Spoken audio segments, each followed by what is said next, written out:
Hey, hey, it's Steve Wilmes and Matt, and a new smiling face, Joan Larson, with the Risk Control Show. Hey, Joan, how are you?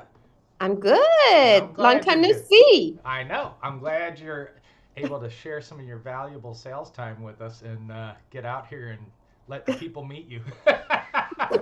They're tired of seeing Matt and I. That's for Yeah. sure. Oh, I guarantee that. Guarantee Oh that. no. Oh my gosh. Who Well, could be hey, tired of you too? everybody, everybody, everybody. Yeah. So So, there's a lot going on in our world. I think this kind of brings up a little bit about school boards or even boards of education, county boards, city boards, all Right. that kind of stuff that's out there. We're seeing some little elections in certain parts of the country, and people are kind of saying, hey, this isn't what we signed up for. We want some change. And we're getting a lot of calls on teaching ethics in school boards. So I think I think you brought up this little issue where the Valentine's Day cards went around and how the school board is handling those types of issues. There's just a lot of talk about different things and where we're supposed to go with this. And so, Joan, what was that? Was it in Ohio? No, don't say Ohio. Ohio's had enough. no. How's that a rough That month? happened actually here in California. It's California. been on the news. Yeah, in the Upland School Oh, District. yeah, Okay. Upland. Yeah.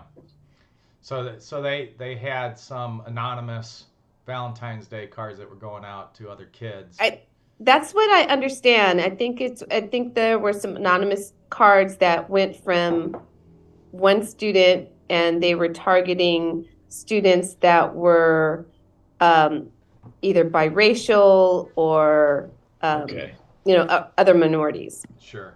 I think most majority of them were biracial. If I'm not mistaken, I think it was. Yeah, and some Were the pretty. yeah. Were these Valentine's Day cards that had messages that were not appropriate? Yeah, I think there are some Yeah, pretty they were racial.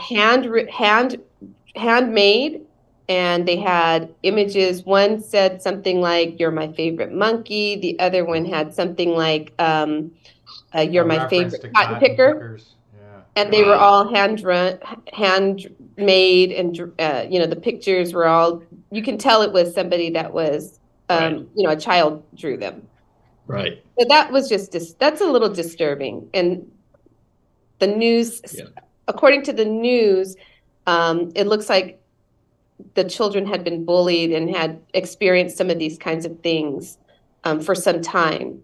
And so obviously the parents were concerned and they brought it up to the school board.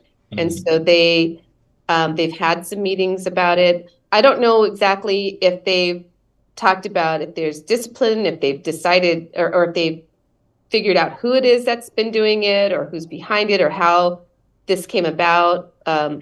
But and there's but I know that the superintendent said that they wanted to get to, try to figure out exactly what happened Right. and, get to the Right. bottom of it. So what exactly that means is has yet to be revealed. Yeah, absolutely. And I think it goes right into this whole concept of everything that our society is kind of dealing with right now, and you look at something like that and you go, well, how does this really come to fruition? And it tends, you know these types of things are not in a vacuum. It's not just a one-off.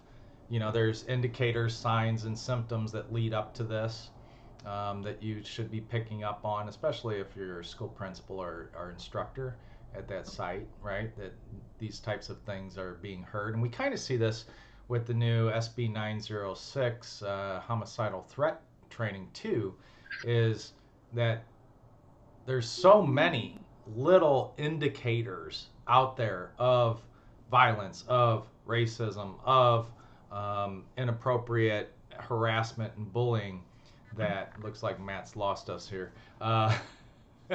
Um, that you know this doesn't just sprout up overnight. There's a seed, right? And we have to be looking at that. And so we have to talk about what kind of training is important to figure out how to handle these types of issues.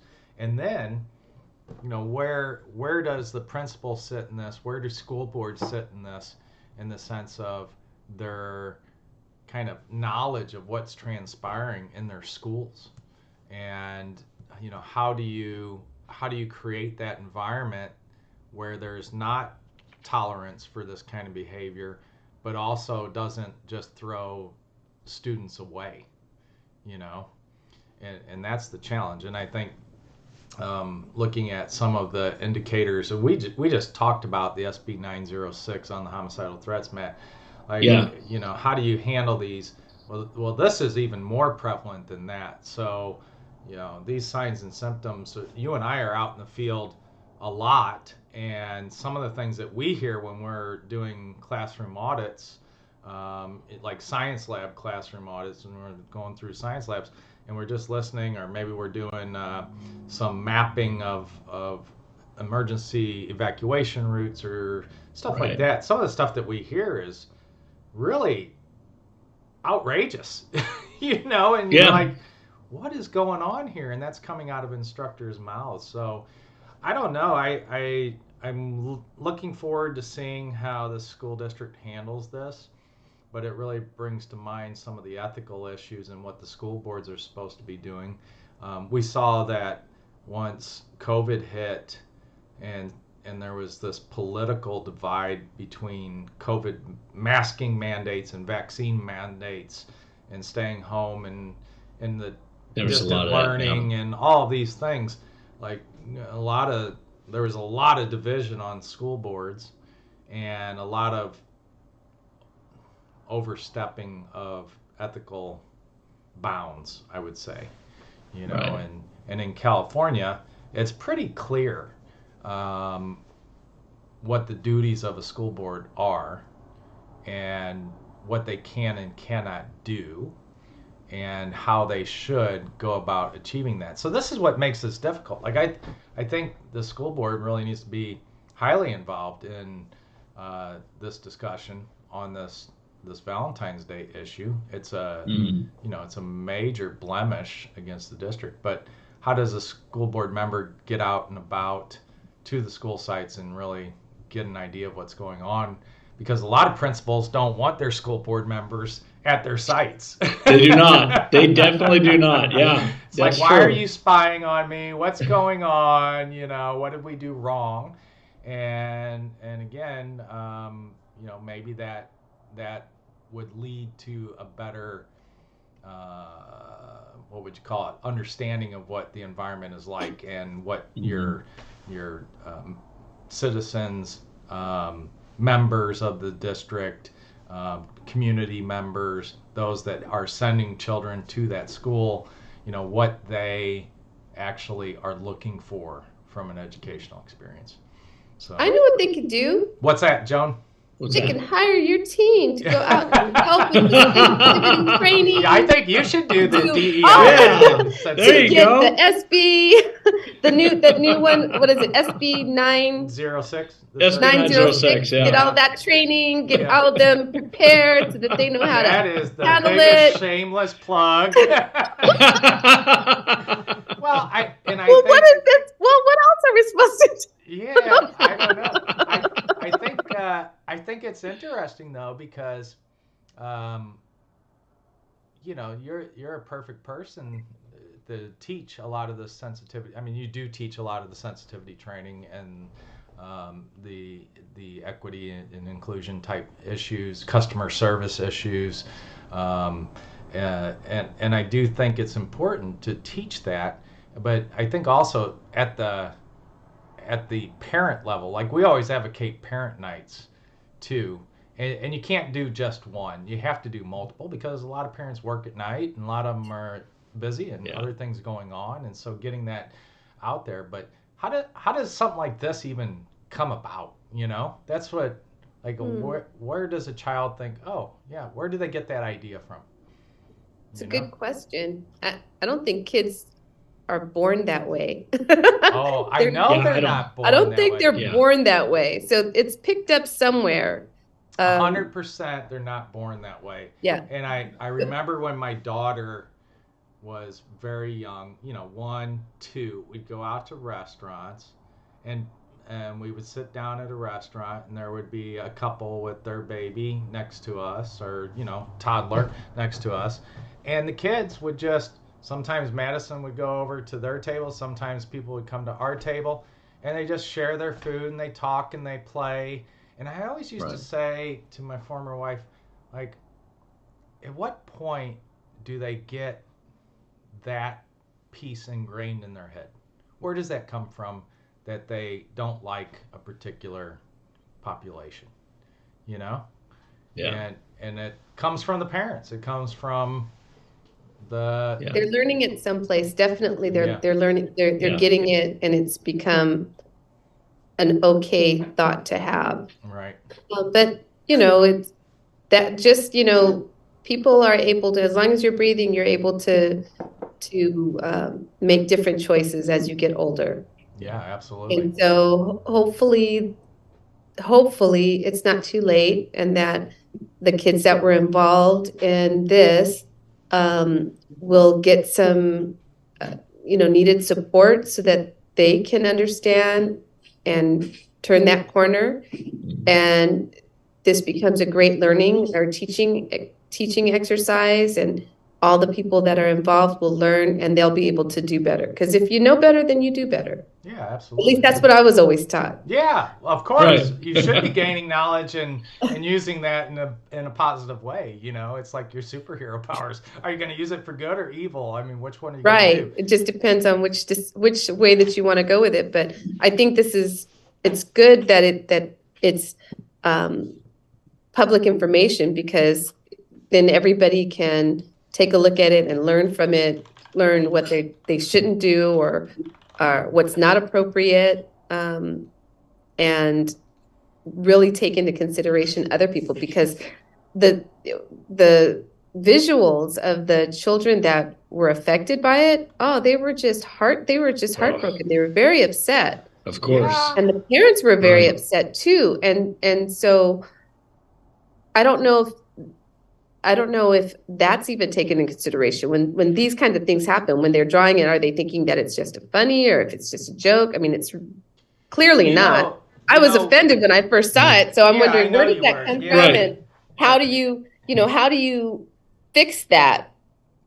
well, How here, how do we help those children to learn that this is not appropriate, even if they might be getting the yeah, opposite message somewhere else? right.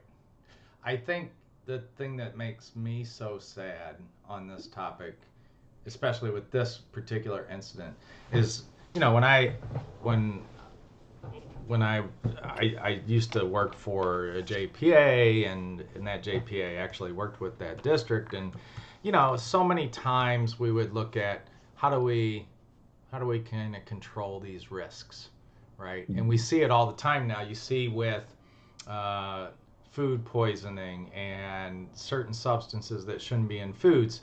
So the kids have birthday parties, and you can't bring sugar to the birthday party, and you can't bring homemade goods to the birthday party. So everything's got to be store bought and store packaged. Well, we saw this also with Valentine's Day cards before as well, because some kids would get left out completely, and then their feelings would be hurt. And Right.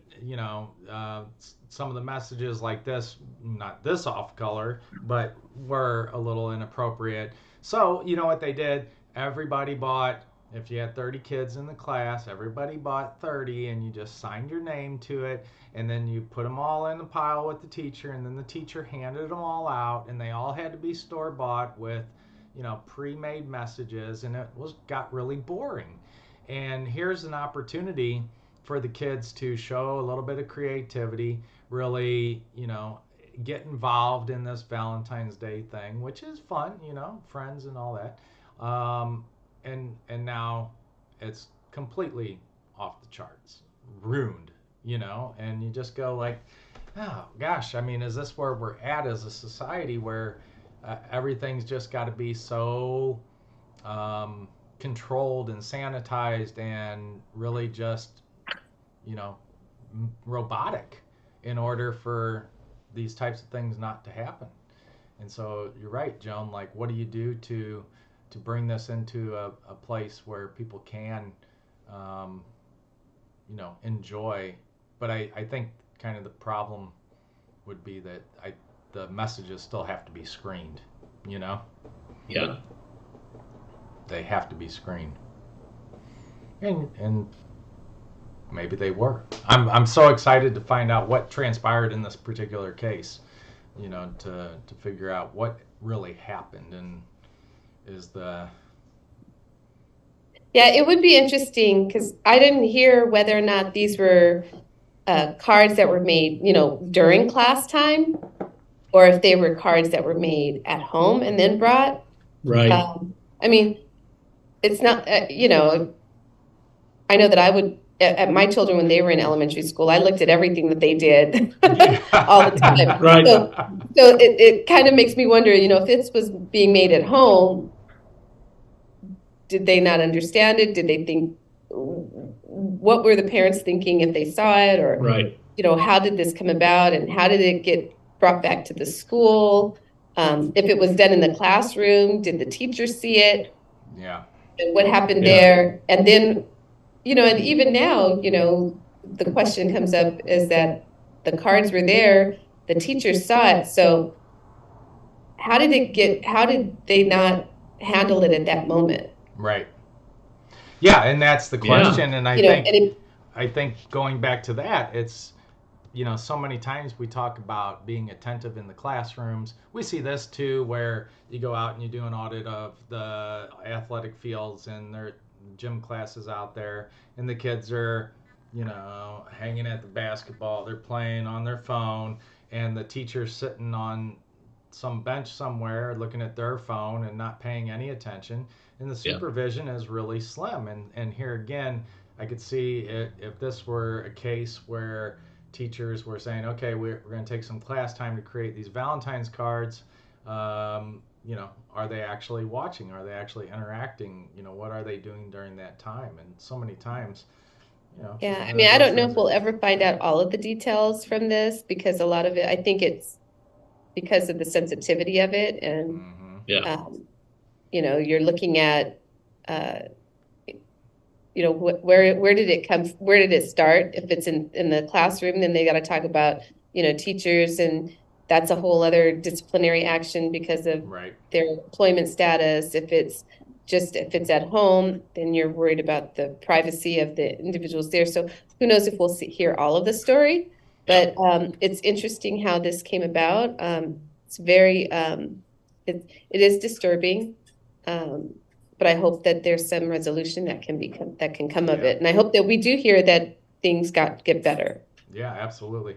I think just kind of looking at this from a risk management standpoint, I think we got to really get back to the hostile work environment training, the sexual harassment training. We have to get in there. Obviously, SB 906 requires a whole level of training on homicidal threats and those types of things. Right. And so that sensitivity training has to be done.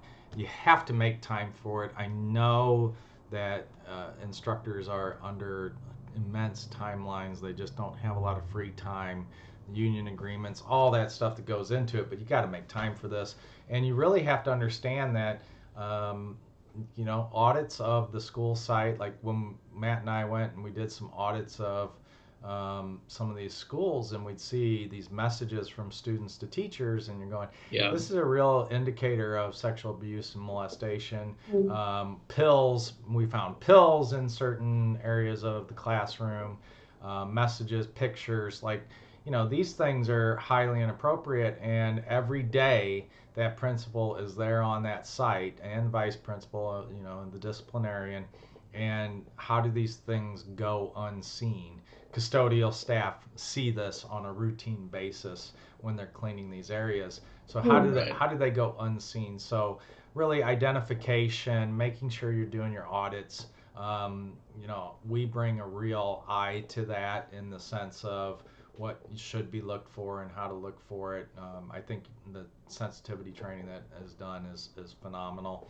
So yeah, I think that's a little bit of it. And then you have to have some real serious disciplinary actions on these things when they occur. Yeah. And students, there has to be some type of program for students that go through this to make sure that, number one, the ones that are victimized by it have some emotional support there and get back to it, and that the ones that are doing the bullying and victimization have some, things that they have to face as well. Right. And that's the other part of it, Steve, is that we'll have, a lot of the times these incidents and these things that happen are happening away from the eyes of teachers, away from parents. It's only the kids that know about it. So you also want to include in that training to make sure that the kids are comfortable speaking with someone in authority about it. Right. Or obviously utilizing the anonymous call, the anonymous call options. There are a couple different programs out there for that, whichever district has in place, making sure that awareness is out there, that they know, hey, you can call for help. Right. Yeah. If you hear a kid saying something that is wrong or that hurts you, they're calling you a bad name or bullying you. The kids need to know that they have options, and the only way we can do that is by letting the authorities around them know so that they can make them aware. Yeah. 100%. Well, listen, don't forget to join us on Udemy for some of our online training. And we also have the Dollar Training Club, which we just put out there, our new COVID prevention program training. I know Joan's trying to focus on making sure everyone knows about that. And don't forget to stop on by our blog. Check us out on YouTube and LinkedIn. Oh my gosh, we're everywhere. And with that, we will see y'all later. See you guys. Bye.